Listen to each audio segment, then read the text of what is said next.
Assalamu alaikum. My name is AMIRAH, the chair of IEEE Women in Engineering Affinity Group. So this workshop is basically organized by the student branch, and the speaker for today is Dr. Kafiul Islam. He is basically the base of IEEE IUB student branch, and he has been very spontaneous and very supportive to the IEEE student branch, and he has completed his PhD in neural signal processing from the National University of Singapore, and he is the associate professor of Department of IEEE IUB, and he is also the branch counselor of the IEEE IUB student branch. So I can see there's a lot of faculties here. I would like Dr. Abdul Razak sir, if you have to say anything before the workshop starts. Okay, thank you, Amira. First of all, I'd like to welcome you all to this workshop. You see, we have already 67 attendance here. The professional way of writing email is so important, especially in our daily life. So especially the communications through email nowadays, you are receiving probably more than 10 emails or maybe more every day. But in each case, you have to use the proper language. You have to have the proper word in your email. So hopefully you guys can learn a lot. So when I was student, probably I can remember that in 1996 or 7, I first heard the name email. Okay, so before that, we used different kinds of communication. Just probably some of you born at that time, and maybe your message communicate, your parents communicate with this email to your relatives. But not only to the friends and relatives, but also to the official communications, we use this kind of mail. So students communicate with their fellow students. Students communicate with their teacher. Teacher communicate with their colleagues and students. And sometimes you have to write. Sometimes you have to write some applications, and you have to attach your CV with email. So what should be the language? What should be the address? Okay, sometimes we receive mail, dear concern. Okay, so this is not the way to address someone. Okay, so dear concern is just like you are throwing balls in the open court, right? So when you write the name of the person very carefully. Spelling and addressing, for example, the Miss or Mr. or Mrs. or Doctor or Professor, whatever it is, okay, and the designation is very important, okay. So this should be the concern. Hopefully, our resource person today, Dr. M.D. Kafiul Islam, as Amira said, he is the associate professor of our IEEE department of IUB, and he is also serving as the counselor of IEEE IUB student branch. So every day we are communicating with a lot of people. So hopefully you guys can learn a lot, especially when you are communicating with your seniors, with different identity, right? To your employer or your colleagues, your boss, your subordinate, your relatives. So be careful about these things. So hopefully this will be a very good workshop to learn about this communication through email and how to write this. Okay, how this will be paraphrasing, how this will be placed, where to place, whether there will be any date, subject. So subject line is also very, very crucial. Okay, so these are the things. Hopefully, all these things I didn't mention. I can't remember at the moment, but what I can remember, I just spell it out. But hopefully, Dr. Kafiul Islam is a very organized professor. So hopefully, you guys can learn a lot. So with that note, I hope this will be a very successful workshop to learn new things. So over to you, Amira. Thank you very much. Thank you so much, sir, for your fruitful words. I guess everyone has a basic idea. You have given almost a lot of basic ideas about what today's workshop is going to be about. And I would request all the participants that please could you fill up the registration or attendance form which the treasurer of RAS Farazul Islam has given you on the chat box. So this will be open till only 1 hour. So within 1 hour, please try to fill that link up and please enjoy this really fruitful workshop organized by IEEE student branch. So I would like Dr. Kafiul Islam to start his presentation or today. Thank you, Amira. Assalamu alaikum, everyone. So let me tell you the background of this organizing of this particular workshop. So far, we have been organizing different technical workshops. So this is probably the non-technical for a EEE student or engineering student. So the background is recently Department of EEE has formed an industry advisory panel where top employees, top personnel of different industries, they have been invited to be a member of this particular prestigious panel. And the purpose of forming this industry advisory panel is to initiate the industry-academia relationship, as well as to get feedback from the respected panel members who are serving in different industries in the top levels. So with their feedback, would like to update our curriculum. Would like to include necessary things in our curriculum in the teaching learning process. So one of the very important feedback that we have received from this prestigious industry advisory panel is that the graduates need to improve their professional communication skills, especially email writing skill. So therefore, I immediately thought that I should start one and then to respond to this particular feedback. And therefore, we have organized this workshop.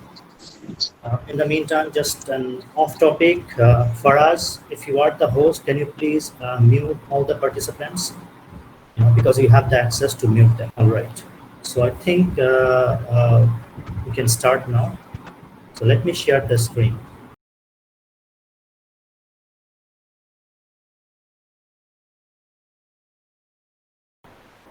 Right. So let's start. So we are saying the professional communication skills, right? So why it is necessary, this communication skill? Why it is necessary?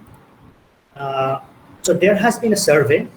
This has been conducted back in 2016, and the source was a LinkedIn research. It has been found that what are the top 10 most important soft skills required in the industry. So one of them, the first one is the communication. So you see that this is the importance of communication skills. So this is one of the soft skills. Obviously, if you have graduated from a particular field, then that particular knowledge, field knowledge, that technical skills is required. So that is a technical skills that you obtain through a particular degree program or some certificate program, right? Through a formal certification. But these soft skills you have to grow by yourself. You know, you cannot basically improve your communication skill through a particular degree program. It is actually, you have to understand the importance of these skills. So, starting from communication skill to the organization skill, teamwork, ability to be, critical thinking, you have your social skill and so on and so forth. So you understand that the communication skill is the most important soft skill required in today's world. Doesn't matter what kind of industry you are in. You can be in a corporate, can be an industry, can be in an academia, can be an R&D sector. Does not really matter. Or you can yourself can be an entrepreneur. Doesn't matter. So there are different communication skills, right? It can be a verbal one. So verbal one can be informal or formal, right? So when you are scheduling a particular meeting with your office colleagues, that's a formal meeting. You're presenting something in front of an audience. So that's a formal verbal communication. Informal can be some chit chat with your colleagues, maybe some relaxed conversation, right? In the lunchtime or in the dinner time, maybe. So one of them is the written one, and the written one is mostly formal. Why? Because when it is a written one, you have the proof. So if it is a verbal, non-verbal, visual, most of the time there is no proof of this kind of communication. But written one, you keep your proof with it, right? Because it is written. So it's a documentation proofs, and whenever you have a documentation proof, you cannot really write down anything that you want. Okay, even in your Facebook, in a social media, if you write something inappropriate, you can be arrested, right? So everyone is watching you. The whole world is watching you if you write down something inappropriate. So make sure that whether it is a formal, platform or even an informal or social platform like Facebook, you have to write down very carefully anything that you write down, because there is always a proof with that write-up. One of the write-up is important is email writing, right? Other form of written communication, like you write down some report, maybe a project report, maybe a thesis report, you write down some application or letter to the editor, cover letter during your job application, right? You write down some application, you write down your books, things in the websites, blogs, right? So these are always, you keep a proof of your written documentation. Therefore, written communication skill requires utmost, professionalism, and you have to make it at least formal. Mostly they are formal. You can write down some informal things, but make sure that it is not inappropriate, right? It is appropriate. The other form of the communication skill can be visual communication, like you show some poster, banner, images, graphics, right? Infographics, maps. Non-verbal, like your body language, eye contacts, and gestures. Now you understand that at this moment, the kind of situation that we are in, the most important communication skill is actually written one, right? Because we are not meeting in person at this pandemic time. So there is no way that we actually talk too much, if we use our verbal communication skill or use our non-verbal, like body language, eye contact, gestures, right? So it is actually mainly based on our written communication, and the written formal communication medium is actually email writing. Okay, so let's move on to the next. So what is the importance of professional emails, or what are the advantages of writing emails? Okay, so whenever you are writing email, your professional communication, it actually does not hamper even times like pandemic situation, right? Because you are writing through email and you don't need to be in person to meet something or say something. You just have your device and an internet connection that you can send and receive email and reply to emails. So you can reach to a person whom you cannot meet face to face. Sometimes there are persons at the higher authority that you cannot even get a scope to meet, right? Because you do not have permission, but you can use an email to actually reach to that person, or the person resides somewhere that you cannot go in person, right? Maybe outside Bangladesh, outside Dhaka. So you can always reach to such kind of person just by writing a professional email, right? So you can express your ideas. So for example, you have an idea to share with the VC of your university, let's say, okay?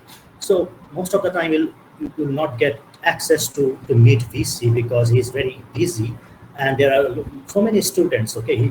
He or she cannot give you enough time to share your idea with him or her, right? So what you do, you express your ideas in a nice professional email and send that to the VC probably, right? So that way you can express your ideas. And the most important, as I mentioned before, that when you're writing email, it has a documentation proof. This is the most important thing, okay? A lot of people says that I did not receive email. That's, these days, this kind of excuse will no longer be acceptable, right? The idea is that you have sent email and the recipient is supposed to check his or her email on a regular basis, okay?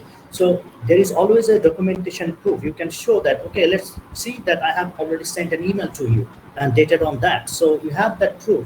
Even the recipient, he or she may have deleted that email from the inbox, right? But you have the proof in the send box. So it's always a documentation. So if you have said anything inappropriate, that will also be documented in the email, right? Someone else later can actually use that documentation to take any action against you, right? So you have to be very careful in writing email that has a documentation, right? So for example, if you call your colleague over phone, and most likely that phone will not be recorded, and therefore that conversation will not be formal, that will not be documented. But same thing, if you have written through email, that there is a proof, right? So that means claiming what we have done or what we have not done in email, it is very easy because it has proof of documentation. There are so many unnecessary meetings that we do face-to-face that can actually replace by simply writing an email, an email thread to a group of people.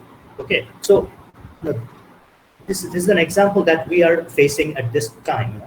We used to do a lot of meeting, but right now we are all doing a meeting on Google Meet or Zoom, or even sometimes we do not call for a video call. We just write down email and then communicate with each other without holding a particular meeting. We can share the meeting minutes or any documentation that requires feedback from your peers, from your colleagues, from your seniors, from your juniors. Doesn't matter. You can actually share things with email, right? You can follow up on any particular discussion or idea or on an important matter that you have posted before. It allows actually everyone to reply or respond in their convenient time from their comfortable zone. Okay, so for example, you pick up your phone, you call your colleague and ask him or her that, can you do this for me, for example. Now, in that case, he or she has to reply immediately, right? Either say yes or no, something like this. But if the same thing, if you ask him or her through email, he or she get enough time whether he or she will be able to do this or, so whatever the reply that he or she has, they can actually take their time, so from their comfortable zone and convenient time, and write down in detail. Sometimes, face-to-face communication, you do not have option to actually explain things, right? Sometimes, but in email, because people who are not very good at face-to-face communication or verbal communication, they can actually say that, okay, so people can actually reply on their comfortable zone. And the thing is that because there is a documentation, everything is transparent in your case, right? You can engage multiple people in an email, right? So for example, in the to list, you have some, in the CC carbon copy list, you have some, so you can inform multiple people, right?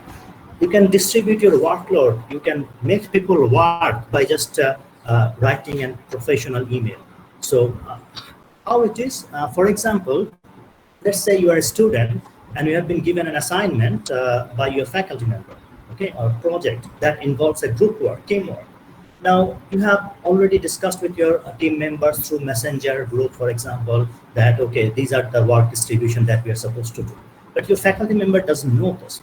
So what you can do as a team leader, for example, you can send an email to the faculty member that, dear sir or ma'am, we have already formed our group according to your instruction, and these are the group members in our group, group name say XYZ, and these are the people that have been distributed this particular workload. So each and every member in the team has a particular work to do. And at the end of that, when submission of the assignment or project, no one else will claim that I have not been told to do this, right? Because now it is very transparent through email that each and everyone knows, because they are in the CC list, for example, and your faculty member is in the to list. So your faculty member knows that which student is supposed to do which work. So everything has been distributed properly, and the deadline is there fixed.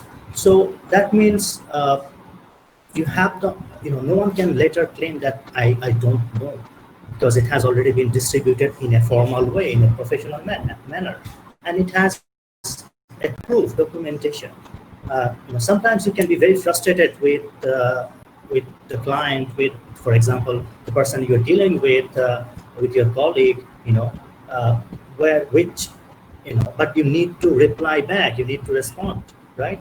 So you can actually hide your frustration because it's not visual, it's a non-verbal, it's not, they cannot see your body language or your facial expression or your gesture. So therefore, you can hide your frustration, you can cool yourself down, and then write down a professional email about the incident that you want to, bring up in front of your colleague or whatever, your client or peer. Okay, if you're not happy with this, but you're still being polite, and you can actually bring this issue through a formal email. So I'll continue. So there are, so the next two slides that I'm going to talk about, I have actually taken from Dr. Kasturba Farooq. She's a faculty at Department of Public Health, so from IUB. So what she does, she often reserves one lecture talking about different soft skills and technical writing stuffs to her students. Okay, so she usually takes HEA 101, that is Health and Society. And if she gets time, she usually delivers this kind of lecture, which is out of the syllabus. So I have taken this one and the next slide from her with her Anisha. So as Dr. Rajat sir has mentioned that you have to write down an appropriate subject. We often find email from students, no subject at all, or inappropriate subject, or the subject doesn't give you enough idea what is this email about, or the whole email, which was supposed to write down on the body of the email, has been on the subject. Okay, so the subject is kind of 3-4 lines of sentences, and everything is written on the subject. So you have to use an appropriate keyword and for your subject, so that it is easily understandable for the recipient. What is this email about? Whether he or she, the recipient, should open this email, or whether he or she would be interested to, go through the email or not. So sometimes this happens. Even inappropriate subject can lead your email to the spam box, okay, spam folder. So it may not received in the inbox, rather it can end up in a spam folder. You have to write down an email body. Obviously, you have to start addressing and greeting your recipient very properly. Okay, so you need to know whom you are addressing. If it is your faculty member, then you should say that dear sir, or madam, right? Dear madam. You have to always use dear. That keyword is very important. Doesn't matter whether your faculty member, whether your senior, when your boss is dear to you or not, does not really matter. But as a professional, you have to write down dear sir, dear madam, dear doctor, dear Professor XYZ, depending on the relationship with the recipient, right? Or if you do not know, so for example, you are writing to some authority, but the email address doesn't really say who is the recipient of this email address. Okay, for example, the email address is a register office IUB. Okay, you really don't know who is going to read that email. So you can write down dear concern and that in that case. Okay, dear concern in the registered office. Okay, so that means you really don't know who is going to receive that. Okay. And then greeting is very important. Greeting may vary based on your culture, based on your religion. In this part of the world, in our country, we often use start with a salam, right? Dear sir, assalamu alaikum. This is XYZ writing to you on this particular matter, for example, right? So even sometimes you just sending an email with an attachment, okay? Really you have nothing to say in the email body, just sending an email attachment, or sending an CV, sending a cover letter for an application with a CV. So even that, you should write down at least a couple of sentences in the body of the email, right? So for example, you can write down that, dear sir, as per the following instruction, or as per the following link, I'm applying for this particular position, or as per the following instruction, I'm sending my assignment as attached here, right? And then you give a proper name of your file and attachment, okay, assignment, whatever it is. Whether it's a report, it's an assignment, project report, it's a file. Use appropriate keyword for your assignment. Do not say assignment 1, assignment 2, that's like this, okay? So use appropriate keywords. So later on, when you want to search, or the recipient wants to search on her or his inbox, okay, using the email search strategy, so that that file comes up easily. So, and then always end your email with some acknowledgement, with some, for example, thank you for your time, thank you for your kind understanding, thank you for your kind concern, something of this kind. And then you say your set some default signature as a best regards, sincerely yours, and your name, your designation, affiliation, right? Always check whom you are replying. Are you replying to all or reply only? Very careful. Be very careful about this. You should know the difference between CC and BCC, right? In the email sender list, right? So CC is the carbon copy. That means you are not directly addressing that person, but you are just informing this recipient who are in the CC list that you have sent some email, some information, some file, right? And you are actually addressing the person who is in the to list of the email.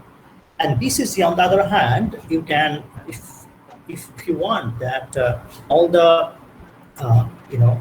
recipients of your email, they should not see each other email, and they should be anonymous. Therefore, you should use a BCC, blind carbon copy. For example, you are inviting 100 people, right, for a particular event, and you want the registered participants' information to be anonymous, to be confidential. You do not want to share this to each and every one can see if they are writing on the CC list or the to list. So you are going to copy paste those invitee list at your BCC, blind carbon copy. At this moment, I believe Gmail allows you to have a maximum 500 recipients in the BCC, in the blind carbon copy. So that means this is a carbon copy, but this is a blind copy. No one can see each other. Okay, everyone in the BCC list, they cannot see each other. And obviously, you have to check your email on regular basis. These days, there is nothing you can say that I have not received an email. You should check your email on an everyday basis, and even sometimes on a regular interval, you should check your spam folder as well. Let's talk about a sample email where a student is actually sending an assignment or homework to her. Okay, so you see that the subject is very important. Do not just write down homework 1. You have to mention the section name, the course name, and the semester that you are doing, and then about the submission, right? So first of all, follow whether the faculty has given any particular instruction on the subject heading. Sometimes the faculty, because you may say that you are just one person sending one single email to a faculty, but the faculty has to deal a lot of students at the same time, right? Someone who is taking 4 sections of HA 101, he or she may be handling 160 students, roughly 150 to 160 students in a particular trimester. Okay, so if the subject is lines not set, download those assignment, want to download those assignment, they have to search with a particular keyword in the email search box, right? So if the subject is same for a particular section, for a particular homework, then it's easy for the faculty to search all the email. Okay, so use an appropriate subject. If it is follow the instruction properly from your faculty members, or if it is a job interview, especially if it is a job subjects. Okay, follow the instruction very properly. And then in the email body, you can write down, as I mentioned, dear sir, madam, greetings, assalamu alaikum, or I hope that this email finds you in good health. You can always say some an introduction, right? Proper greetings. So, okay, thank you. And then you can introduce yourself, and then you can say that, okay, please find my assignment or homework, or please find my application for this particular job, find my CV, right, attached for your kind evaluation, for your kind consideration, and then end with a thank you note, thank you very much for your time, for your kind consideration, and then use some kind of default signature like best regards, then your name, and make sure that these, whatever you're writing down as information about your name, I mean, this should be identifiable, right? I mean, so that the recipient knows who you are. So enough information to identify you properly. Okay, so if you are from a particular section, write down the section name, which course you are from, because one faculty can take multiple course or the same course with multiple sections, right? Or which term it is in. So you write down your student ID and name, which is your official name, enlisted in your university or organization. Do not use some other name, right? You may have other name that in Facebook, but use official name that are used for your organization or institution, right? And then you see that the attachment, file attachment, the name of the attachment. Do not just write down untitled.doc or untitled.pdf. No, not like this. You see that you can start write down your course ID. If it is an HA101, then HA101, say section 7, so HA101_7, assignment number 1, and then your name, student ID. So that means this, only just by seeing this file name, it is enough for the faculty member to recognize who is actually sending for what purpose, what is the, so he or she knows that, okay, this is an assignment number 1, this is from that particular section of that particular course, and the name on the student ID are given in that on the file name as well. So use an appropriate file name. Do not say untitled 1, untitled 1.2, untitled new, or latest draft, nothing like this. Use an appropriate keyword so that later on it is easy for you even to, if you want to search in the keyboard in your email, you can actually use this kind of keyword to search your file. Sometimes it happens to us, right? So for example, you want to check your latest CV, okay, and you do not find it on your hard drive, okay, and you remember that, okay, latest CV I have sent, so do not send editable version, rather send an PDF version. And with PDF version, your formatting will not change. Sometimes what happens, you are using, say, MS Office, MS Word 2007, and someone else is using some later or previous version.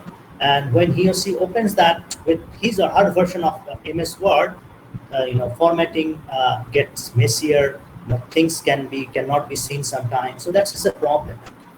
So make sure that if you really don't want your recipient to edit your assignment or edit your file, then send a PDF copy.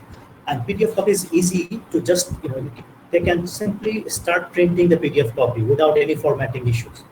Okay, so no extra page or nothing missing, no table, mismatch, nothing like this. So moving on.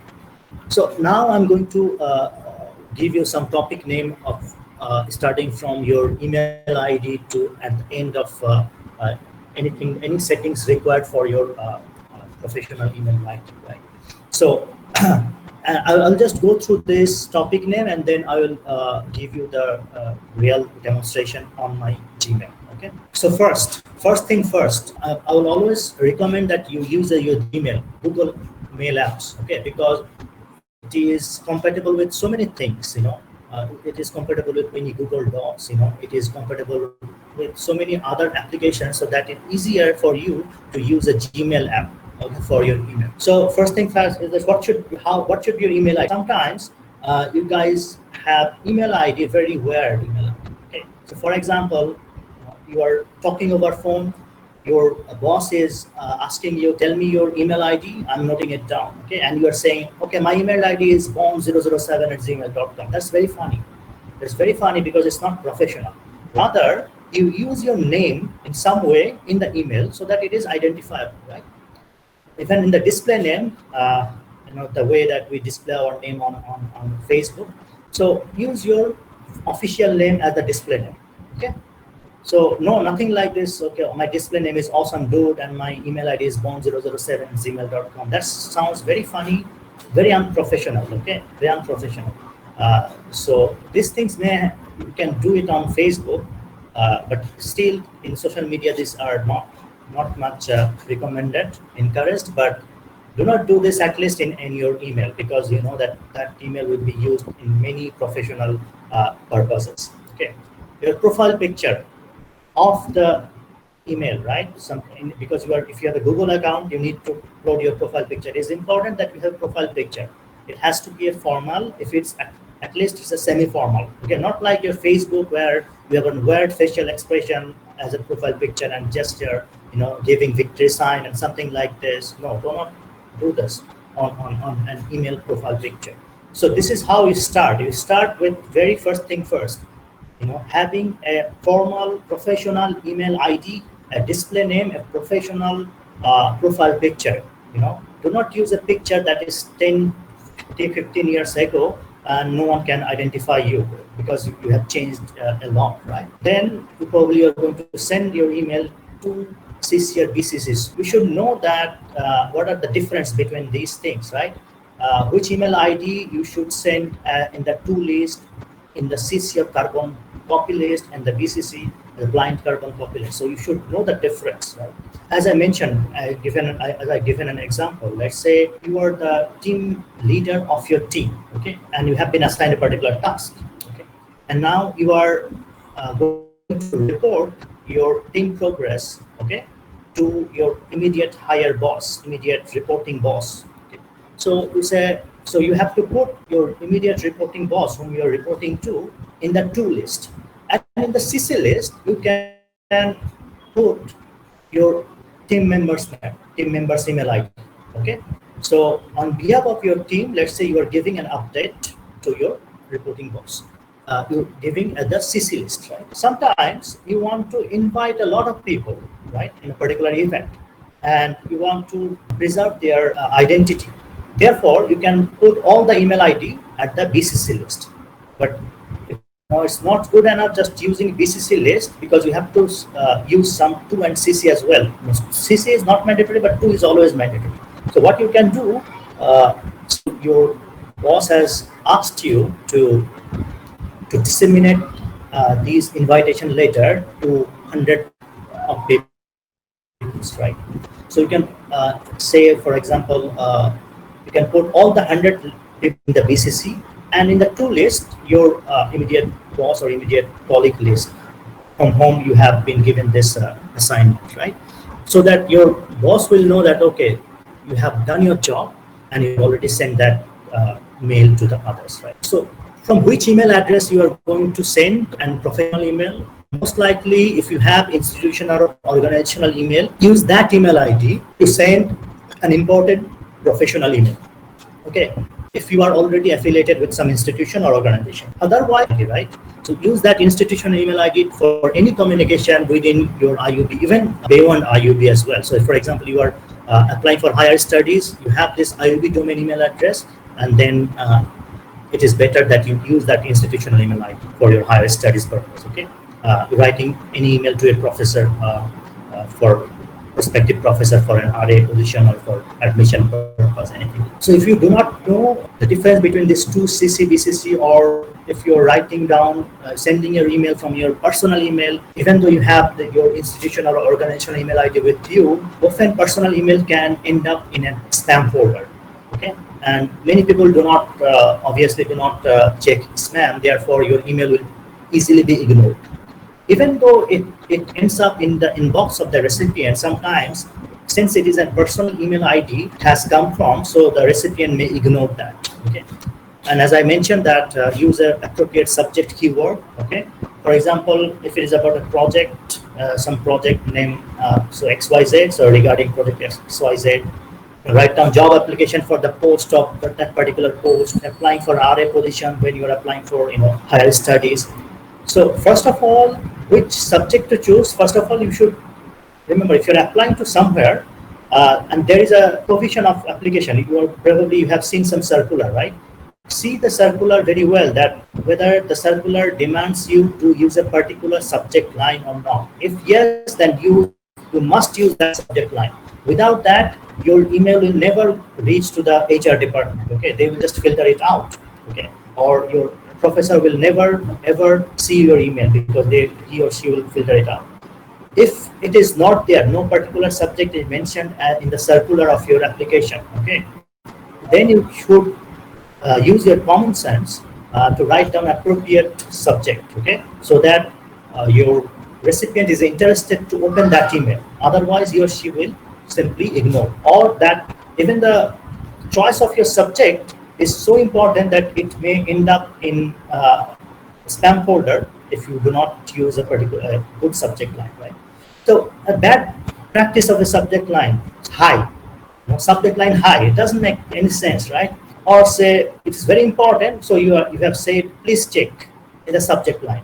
What I'm going to check? But that means I have to read the email through, right? I do not understand from the subject line. The recipient will not understand what you're talking about, why it is so important, right? Or you do not write down any subject at all, no subject. Often we find this kind of email from our students. So it's important that you learn from your mistakes and you apply this kind of skills when you are in the professional field. I've already talked about this, addressing greetings the recipient properly. So for example, dear sir, madam, and if you're not sure if it is in the some kind of authority office where you do not know who is actually seeing this email, so you can use dear concern. So dear concern is the least option, or dear professor if you're allowed to, or you can say dear Mr. For example, the recipient is your colleague and at the same level, then you can address them as Mr. Or if it is the designation of the recipient is lower than yours, then you can say dear Mr. Okay. Start with the proper greetings. At least if you do not say assalamu alaikum, at least say greetings, right? And say that I hope this email finds you well. If you are sending for the first time, sometimes you should introduce yourself. Okay, I am XYZ, from IUB, and writing to you for this particular purpose. So please give a short introduction of yourself, and then share. I would like to inform you. I'd like to apply for. I'd like to let you know. I'd like to invite you. So you can always say I'm inviting you instead of I'm inviting you. The best practice is that I'd like to inform you, or I'd like to invite you. I'd like to humbly request you. I'd like to humbly invite you, something of this kind. So this is more professional, more politeness in it, and the recipient will feel good about your email when reading through your email. Right? Again, in the body, you have to be formal, you have to be polite, and you have to be concise as well. Do not write down a too long story in the email body. Okay? So sometimes even seeing that long story, long post in Facebook, we often ignore, right? If it is a long post, so make sure that it is. It does not waste the time of the recipient or reader of your email. Right? You can highlight important points by using bold, underline, italic. Right? You can sometimes insert appropriate links, what you are referring to, as an hyperlink. You can use numbering and bullet points if you have few numbers to highlight. Right? Few points to address. Again, attachment, as I mentioned, that if it is a PDF, no editing possible, ready to for printing. If it is MS Word, MS Excel, or PPT, it is an editable version. So make sure that whether it is you want the recipient to edit your version or not. Okay. You can also link that to the Google Docs.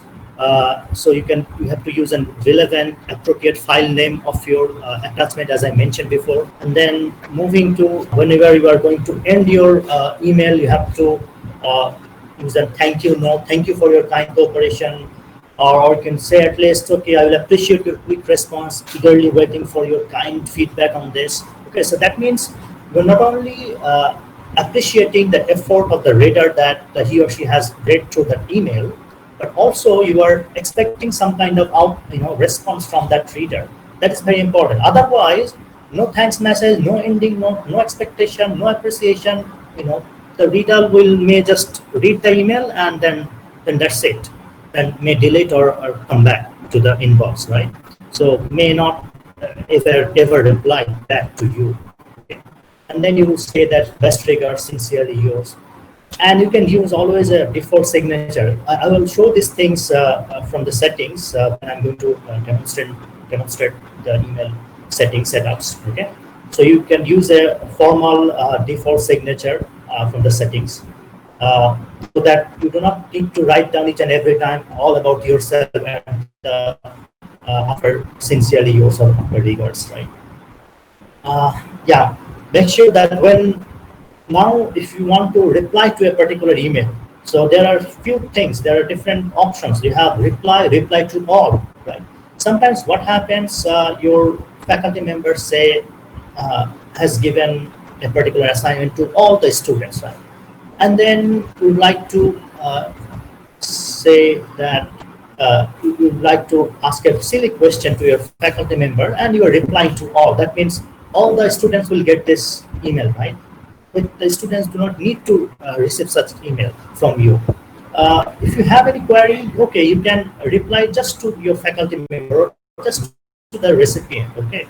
Now, if it is a group work, it's a project work, you want all the people in the CC list or in the to list to be heard, okay, to listen from you, then you can reply to all. That means it is going to be a group thread, right? So all the feedback will be disseminated to everyone in the to and CC list, right? Now, someone, if he or she is in the BCC list, you will not be able to reply to the BCC list, anyone who is the BCC list, because you do not know who is in the BCC list. It is a blind carbon copy, right? Similarly, when you want to forward a particular email to someone else, make sure that whether you want to share the information of the original sender to the recipient that you are forwarding that sender's email to, okay? Because often by default in Gmail, when you are going to start forwarding, the information about the original sender of that email will be there, okay? So make sure that whether you really want to share the original sender's information with the recipient one, okay? And similarly, when you are going to print email, maybe it's a email thread of so many emails in the same thread. So whether you want to print a particular email or the whole thread of email, make sure that you use your choice properly. You use your papers and ink of your printer properly. Okay, do not unnecessarily print those email if it is really do not make sense. Okay. Again, most of the time we share different documents through Google Drives on Gmail, right? So make sure that whether you are going to give access to view, edit, or comment. If you want only the recipient to download your documents and not be able to edit on the Google Docs on a real time, then make sure that you give the proper access to them. Okay. Now sometimes you can share a link. So link sharing can be of different type. Okay, anyone with the link can view or download that particular document, or it is actually only the email address that you are sending that link to. Only those email address, they have to use those email address to access that particular file, or is it relevant to the all the employees with your institution or organizations? They can access. So make sure that you know these things. Okay, do not arbitrarily just send a link without giving access even to download. Then the recipient will say, they have to say it back, like, okay, I cannot access, give me access. So make sure that it is already done in the first phase of the email. Okay, do not expect someone else to ask you again that you have shared that doc, but I cannot download, I cannot view. That's very unfortunate incident. That's not professional at all. Obviously, use of language should be formal and professional. The way we write down things on our application later, right? So written has to be a formal one, because as I mentioned before, I keep saying it again and again that it is a documentation, a proof, okay?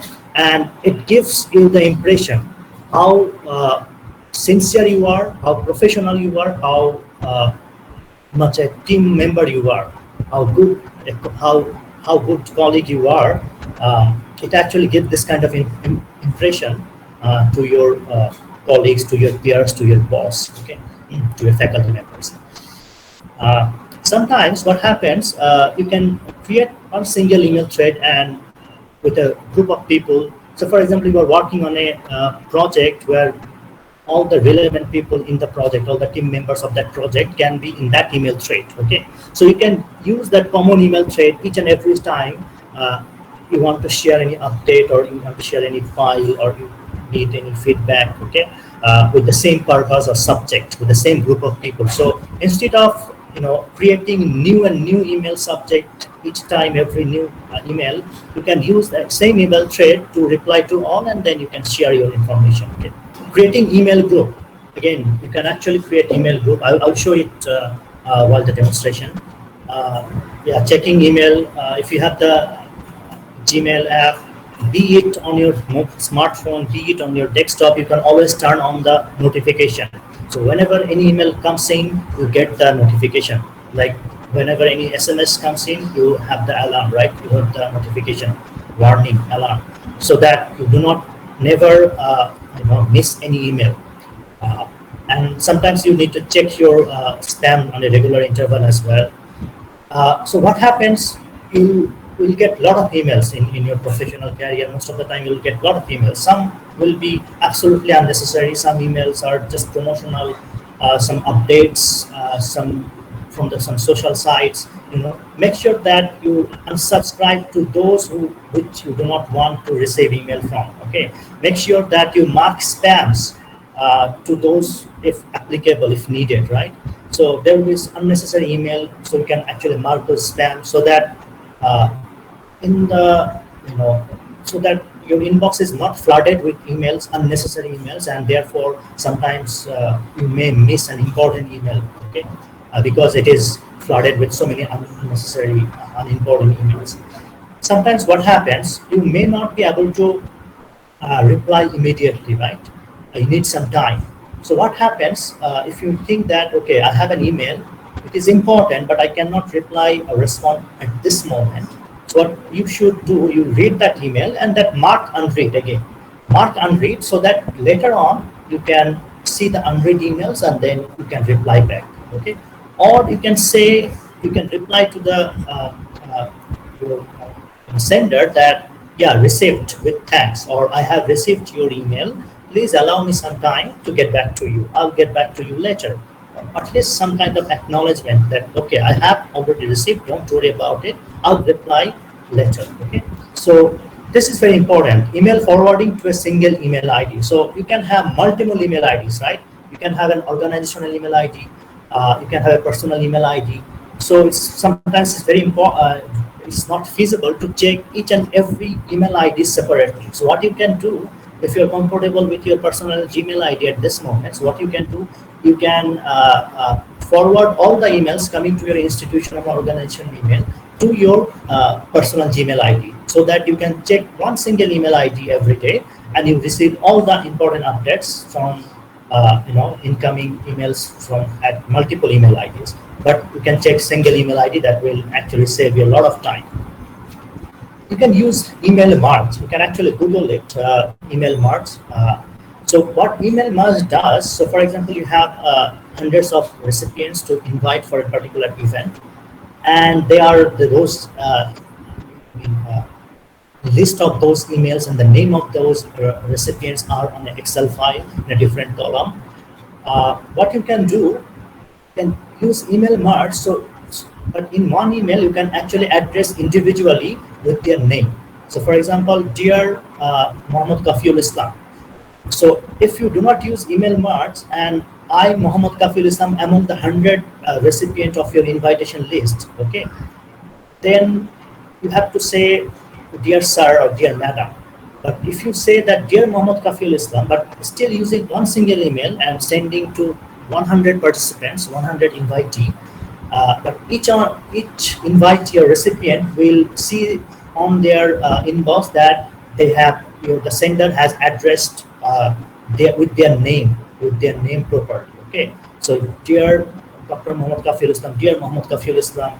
Okay, instead of some random start. Okay, so that is important thing that because when I see an email, dear sir oblique madam, and because I am a sir, I'm not a madam, I may get irritated, right? But instead, someone says, dear Muhammad Kafiul Islam sir, I will be very happy to as a recipient, right? And this goes for everyone. So you can use this email march technique to use a single email, but each recipient will get their addressing properly. Okay. You can schedule your email. These days, there's a new feature of one of the new features of Gmail that you can use email schedule. Okay, so it's now 1 a.m. or 2 a.m. at the night, and you have some important email to send, right?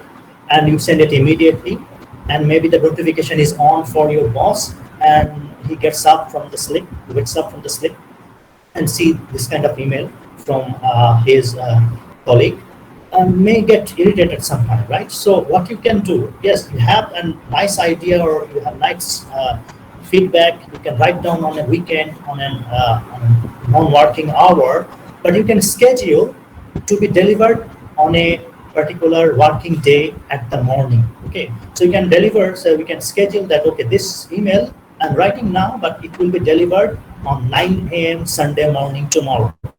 So your boss is just have come to the office, feeling fresh, starting a new day.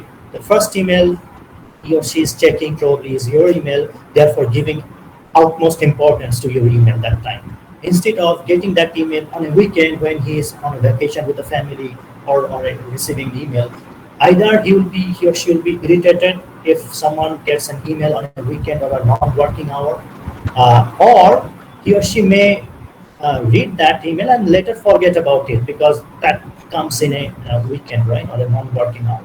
Rather, in a working day, working hour email has more effect, more impact to get response from the sender. You can use email tracker to see if your recipient has seen that email or not. Okay, so that's kind of in Facebook Messenger chat. You can see that there are three options, right? Delivered, sent, and then seen, right? So sometimes you get irritated when the recipient or your friend has seen your message and does not get back to you immediately, right? Expect that, okay, at least the message has been seen, so I will wait for that reply. Okay. Now, sometimes in email it is not a by default feature of Gmail. This is a third-party application, email tracker. You can Google it and see that how you can use that kind of application integrated with your Chrome browser, so that it's kind of an extra feature. Okay, so you will see that whether your recipient has seen that email or not. Email search, sometimes you want to search a particular email or search a particular file that has been attached to an email, so you can use that advanced search with a particular keyword. These days we get a lot of invitation for webinars, online workshops, online meetings, right? So many things. And so if you're using Google Calendar and you're using Gmail, so what you have, you know that this kind of date, you can easily add that date particular to your Google Calendar and then add a notification. So 10-15 minutes ago, it will give you a notification that you have an upcoming meeting or webinar or event to attend, right? So always add to a Google Calendar so that you never miss anything. Okay. So, and if the date and time is already in the email invitation, in the body of the email. Now I'll stop sharing and I'll start sharing my Chrome tab or the Gmail tab. So let's start with different settings. You can see that I have already 4 different folders. Primary, the most important one. We have social folder. For example, any social media LinkedIn, Twitter, ResearchGate, Facebook, these actually comes in this social. You have promotions, you know that there are so many promotional emails you often receive. So all the promotional emails will be in this particular tab. You have updates, okay? You have updates. Sometimes updates can be very important and make it you can move that particular update to your primary folder. How? You can mark it as a star or important. For example, you see that there is a sender Google Scholar alert. Okay, if I think that, okay, this sender should be in the primary folder, the email from this sender. Okay, so what I can do, I can mark this as a star, and then I go back to my primary folder. You see that now it has been uh, you know, has been transferred to the primary folder, and it says that I have a one primary email in the inbox. Okay, so usually what happens, any email coming in the social promotion and updates, they will not appear in your inbox.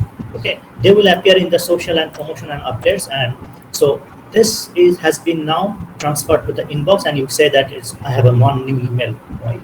So I can just go back to unstart this one, and it will be going back to the update. Okay, now you see that it has been removed from my primary inbox.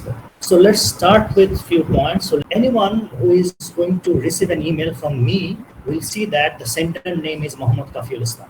So what I'm going to do, I'm going to show you some example. Okay, so let's say I'm going to send an email to one of my another ID, institutional email ID, that is at IUB domain, and write down some subjects.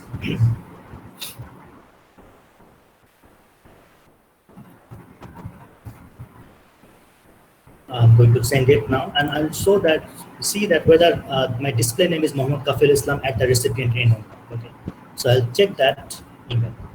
So I'm going to share another tab now.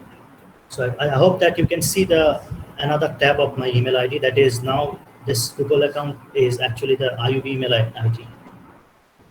I'm waiting for the email that I have just sent to receive. It's taking a bit time to get the email. I don't know whether it has been end up in the spam. It's not supposed to be.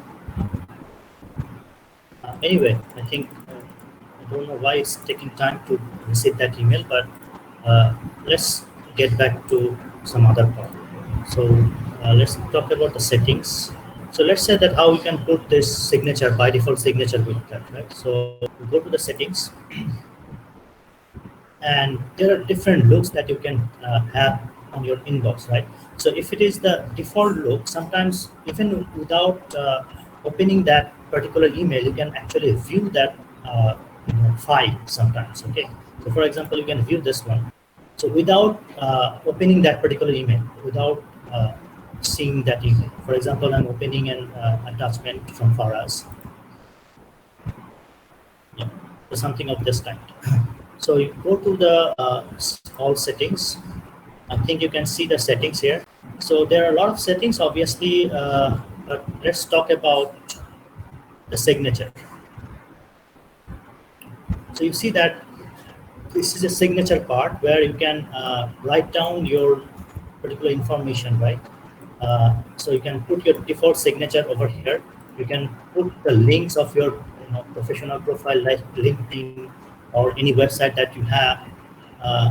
So for example, like this, okay, with a link, and so that it is anyone can identify you easily. Okay, this is a by default signature.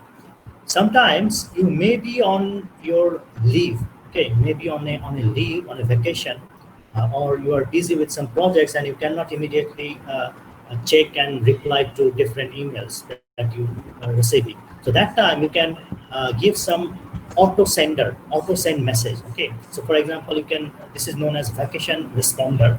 So at this moment the vacation responder is off, but you can turn it on. Okay, and you can say that from this particular day to that particular day I will be on vacation, therefore I'll be on leave, therefore I may not check email on a regular basis and may not get back to you immediately. Okay, so this is an automated email. So whenever you receive an email, the sender will get an automated email from your inbox, from your email ID, that you are on leave. For example, I see that I have given some kind of message to the sender. So I don't know who is the sender, because a lot of email can come to my email box, right, inbox. So I'm saying, dear sender, thank you for your email. Currently, I'm on leave and will resume office from a particular date, right? So you can always do this. So let me turn it off. Another part that I was talking about is the forwarding of your email. Okay, if you have multiple email ID but you want to check only one single email ID each and every day, so you can go to this setting, forwarding. Okay, and you can add a forwarding address. You can add a forwarding email address, and then you have to basically verify that email address from that whatever email address you are putting here. You need to verify that, and then all the email that is being coming in this email ID, it will be forwarded to that email. Okay, so let me show you that I have already forwarded my institutional email ID, email messages, to my personal Gmail ID. Let me show you that. I hope that you can see this email tab of my institutional email ID. Okay, by the way, that email has come, and then you can see that this is my display name, Mohammed Kafiul Islam. And this is how the display name, the email ID, and this profile picture looks like. Okay, I would like to go to the settings of my institutional email ID, and I'd like to see that if I have used a forwarding option or not. So you can see that what are the email ID that I have used. So I have said that forward a copy of incoming email to this many email ID. Okay, I have said that I have already used these two. So any email coming to my email institution and email ID IUB, it will be forwarded to this kafi@gmail, that's my personal email ID. And I'm also saying that after being forwarded, I will keep the original email in this particular email to be. And I don't want to delete that email. Okay, so you have the options to say that whether you want to delete immediately after forwarding, or you want to keep the original image in the original recipient list. Okay, so you can do that. That will make your life easier if you have multiple email ID. Okay, you just check only one email ID, and then that's it. And you can always import your email and contacts. For example, you can import mail if you have an email from Yahoo, Hotmail, okay, or any other account. Then you can import those mail and contacts. Okay, you can create a filter, or you can block few email addresses if you don't want to receive such kind of email. So you can always create a filter, or you can actually use some kind of particular email to list in the block addresses. Okay. So there are a lot of things that you can do. You can create this label as well, as I mentioned that what are the different levels, right? So you have inbox, start, snooze, important, chat. So these are different labels that whether you want to show or hide, or even you can create a new label. At this moment, say the labels are promotion, forums, update, social. Okay, so for example, you can these are the different categories, and you can create some label as well. So let's get back to the email. I would like, what I'm going to do now, I'm going to use some BCC example. I'm going to type an email, okay, and I'm going to use a BCC. So let's say BCC is my personal email ID, and then another email is this one. I have actually another email ID from NUS, so I'm going to use that one. I also have an email ID from IEEE, so I'm going to use that one as well. See that I have 3 different email ID, and what I have done, I'm assuming that these are 3 different persons, and I'm going to send an email with all of them in the BCC blind carbon copy list, and then I'm going to send the same email to myself. Okay, because I cannot simply keep this 2 list blank.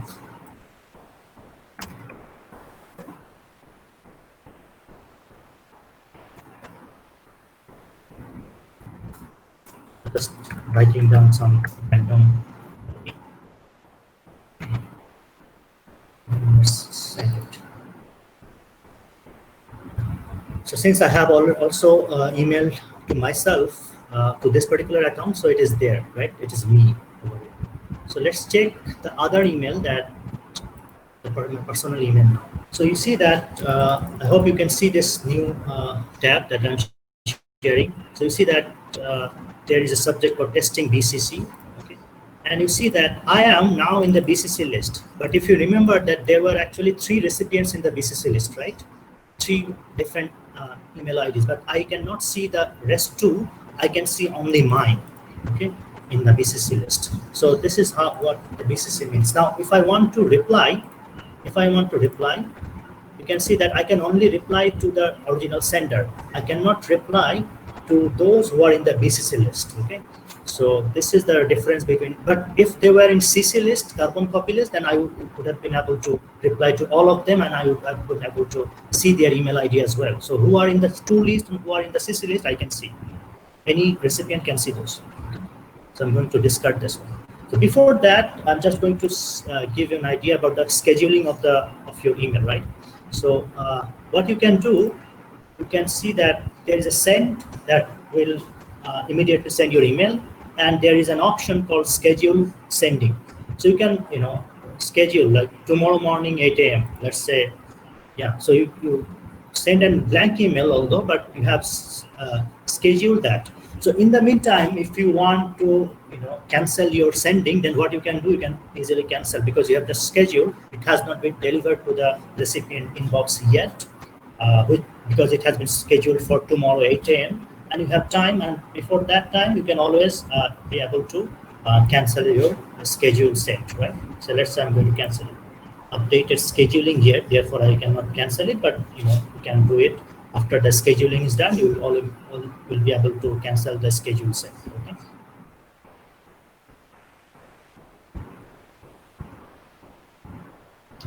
But as I mentioned, why it is important to use Gmail, because it is compatible with so many things. Okay, your Gmail is compatible with your Google Map, with any application from Google, right? Starting from your Drive, Photos, your Meet, your Duo, all the documentations. You can also import any Google contact. Nowadays, Classroom is very important, which is attached to your Google. So and most importantly, calendar. As I mentioned, that you can actually, if you have any invitation date, and you can actually add to the calendar. So let me check that if I can show you that. So let's say that there is an invitation for this particular workshop. Let me take a meeting invitation.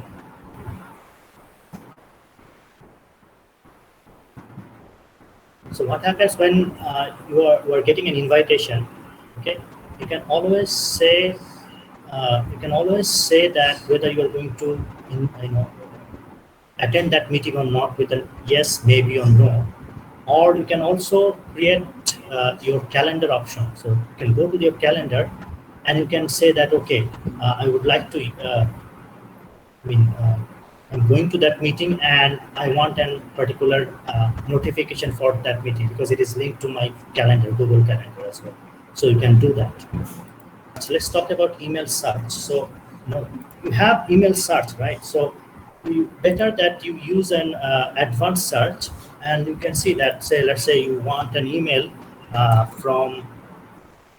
you want to search every email from this particular recipient who is a Ferdous al-Islam, and you want those emails only with a subject like Meet link, the Google Meet link, okay?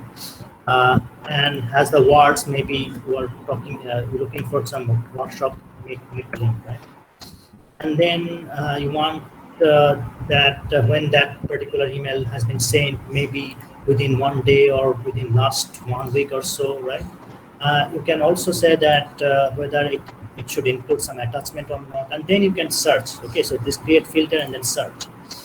So you see that in last 1 week, I have received 2 emails with the keyword Meet link and workshop. Meet link in the subject and workshop as keyword in the body, has some attachment, and from the sender ferdous@gmail.com. So okay, so I can easily see this. Okay,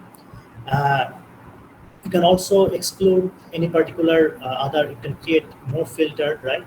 or you can also uh, you know, revise the timing when you have received that email. Maybe older than a week now. Do not have much. Okay, so this is how you can actually create your advanced search technique. Okay, so this is how you can search an email. Most of the time, sometimes often we attach something on our email and keep them in the draft. And since your email is also linked with your Google Drive, so what you can do, so for example, you see that there are options. You can see, I hope that you can see this. This one I can download, but also I can add this to my drive, to my Google Drive that is linked with this particular Gmail ID, Google account, right? So if I want to keep this forever in my drive, then I can do that, okay? And then probably I can delete this email, okay? So I don't want to keep all the emails here, but I want to keep at least the attachment with the email. So what I can do, I can first of all save this attachment to my drive, add to drive, and then I can delete this if I want. These days, there is a new feature that email that you have received from a sender, the sender has requested you to do something. Say, could you please do this for me? Could you please send me an update? Could you please send me that particular article or paper or file? Okay, and then you have read that email and then you forgot to reply back. Okay, and then within 3 days, the Gmail automatically shows you that that 3 days before you have received this email, you forgot to reply. Do you want to reply now? So it will come as a new email in your inbox at the top. Okay, so this is something that you can also see the advantage of using Gmail these days. Okay, you can go to your contact if you want to create a group of particular people, and you don't want to copy paste each and every individual email every time. Rather, you just call that group. So you can group the contact. And after clicking on the Google contact, now you have these contacts with you. Okay, so total, let's say 991 contacts, whatever. And then you can create, can not only create a contact, but you can also create a group, create label. Okay, so you can create a label. So let's say that this is the label who have joined this workshop. Okay, so workshop email writing. This is the group of people who have participated in this particular workshop. So I save this one and I click on that particular level that I have just created, workshop email writing. Okay, and then I can add contact, create contact. Okay, say I can create multiple contact, even all the email addresses or all the names here, and then say that these are the, so let me try this out. So let's say I'm going to create multiple contacts. Okay, let's use a single one-by-one contact. So let's say I'm going to use these are the contacts that I want. Okay. Say I am one of them.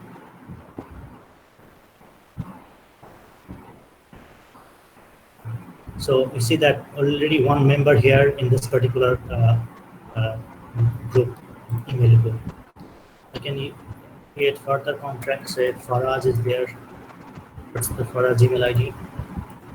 Faraz. So copying pasting his email here, I save over here, and immediately I can see that this is Faraz. Okay, and I can also see that the latest email conversation with Faraz. That these are the latest email conversation.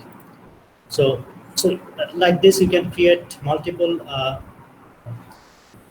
people in the same group, and then you can go back, and then maybe you want to send an email to that particular group now. Okay, so what you are going to do, to workshop, you can see that immediately that particular group name is coming up, workshop email writing, and you can see that all the emails that have been included in that particular group are there in the to list. Okay, so this is how we can create a particular group. So what I usually do, I usually create group for my each and every course for each and every semester. Okay. These days, for I mean, apart from this online summer semester, we did not need to use because we had already all the contacts are imported on our Google Classroom. So therefore, I did not need to use an extra email. It's already there. Otherwise, you can see that a lot of, uh, each and every trimester, I had to create these group of people, for each course and each section. I'm just checking that what are the things that I have missed.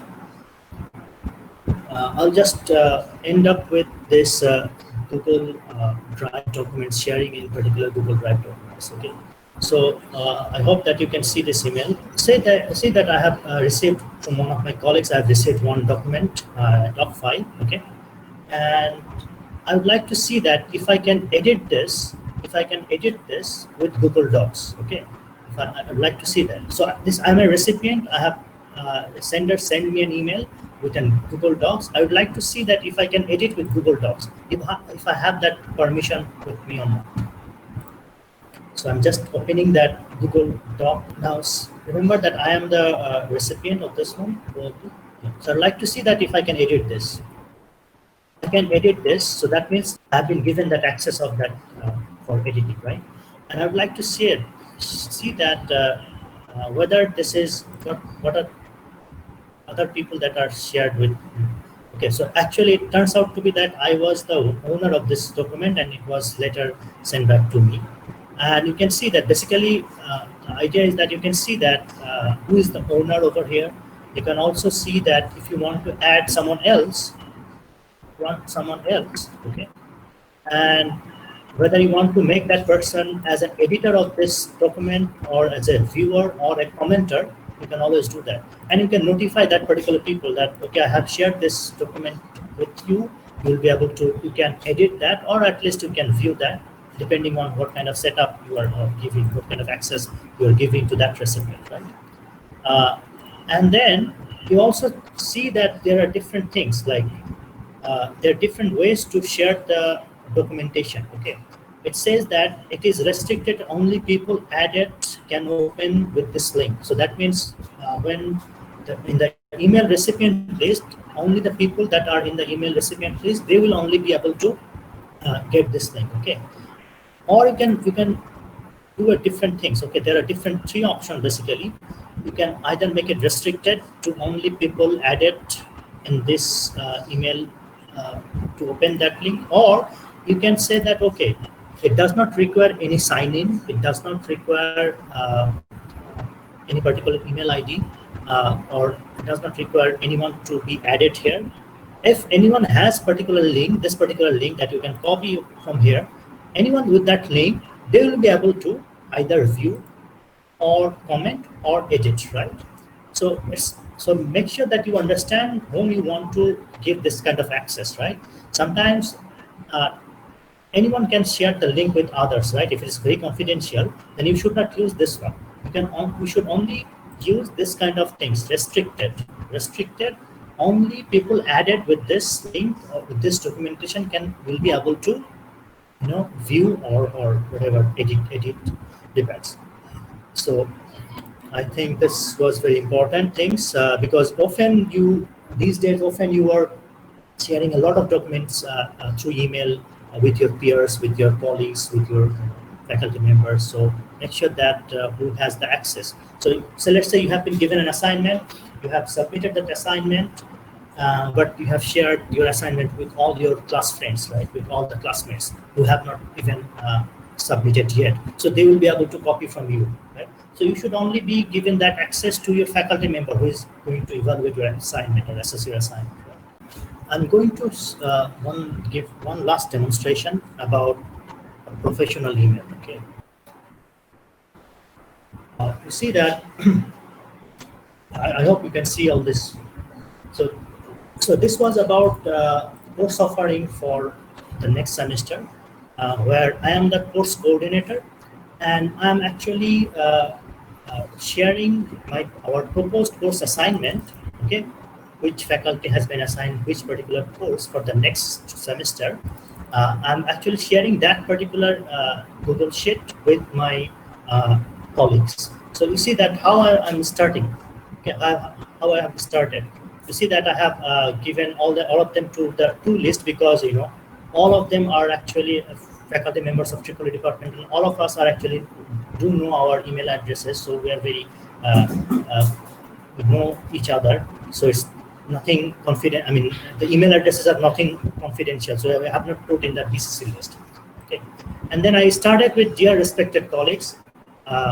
You see that in my colleague list, I have my direct teacher, I have very senior colleagues, I have head of the department, I have colleagues having the same designation as me, I have colleagues junior to me, so everyone is there. But because it's a common email, so what I'm saying respected colleagues. Okay, so this I could have just said dear colleagues, but adding this keyword respected actually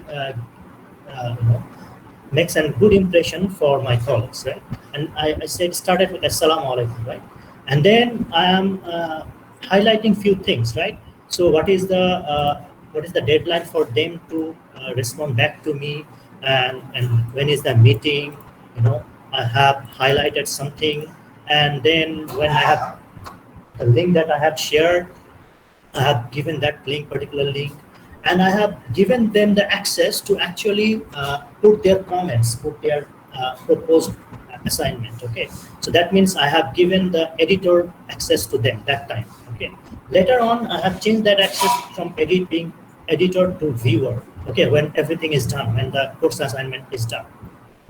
So I think, and also you see that subject line, very important. From the subject line, it is very understandable. Like I'm talking about course offering for the autumn 2020, and this is the proposed course assignment. This is not the final one. This is not the final one. Okay, the final one later on has also been shared with them. Okay, so I think this is an example that, and then as you can mention before that, there are different ways. You can reply to all, you can forward, okay, or you can print that email, right? So make sure that whether you really need to reply or reply to all. And in this email thread, if you can see that there are a lot of email.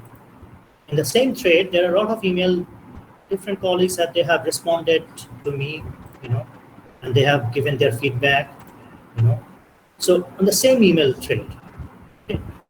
So this is how, so if had we not used the same email thread, it would require like 10 to 12 different emails for the same thing, for the same purpose. But since all of the colleagues, they have actually responded back to the same email, so it's easier for everyone because they know that, okay, this is the subject line. Everyone is talking about this particular purpose, this particular subject, right?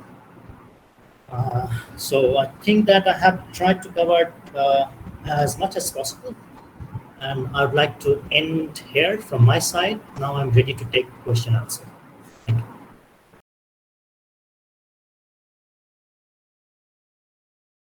Assalamu alaikum, sir. Can you hear? I'm Naveed.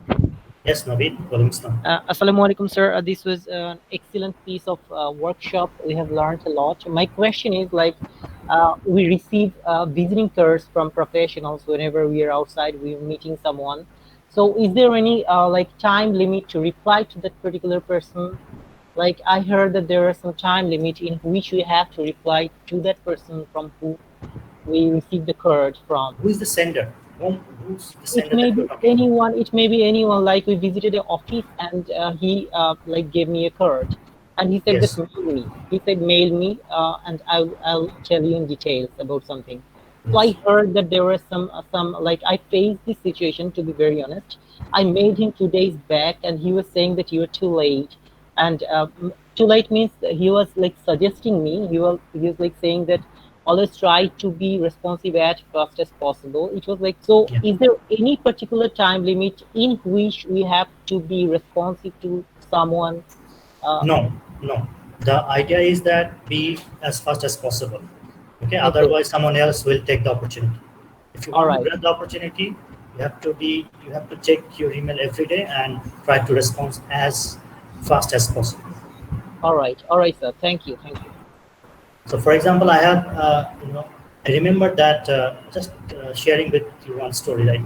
I remember in January, I have visited Singapore to attend a conference where when I was actually presenting on my students' work there, and after the presentation, some of the professors from Singapore, Korea, Japan, they were very impressed with the type of work that we have done in Bangladesh. They didn't even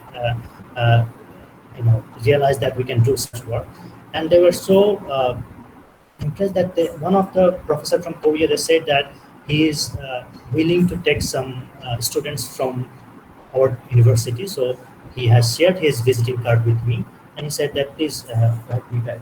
So what happens later? I forgot.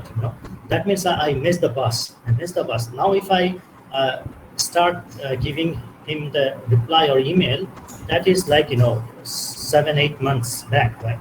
So I have already missed that bus. That when the memory is fresh, you immediately respond to that.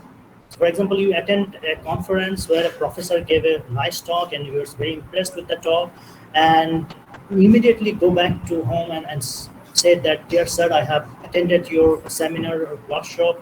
Okay, I found it very useful, and I would like to keep in touch with you. I'd like to ask you if there is any opportunity in your research lab or in your company for any kind of internship or other position, whatever. You immediately click on the button. Otherwise, you lose the opportunity, right? 5 months back, 1 week back, 1 week later, if you say that, sir, I attended that particular workshop 1 month back, probably that time you already forgot, right? So Right. make sure that immediately respond. So try to be responsive as fast as possible. Yeah, that's the answer. All right. I understand, sir. Thank you so much. Thank you, sir. Thanks.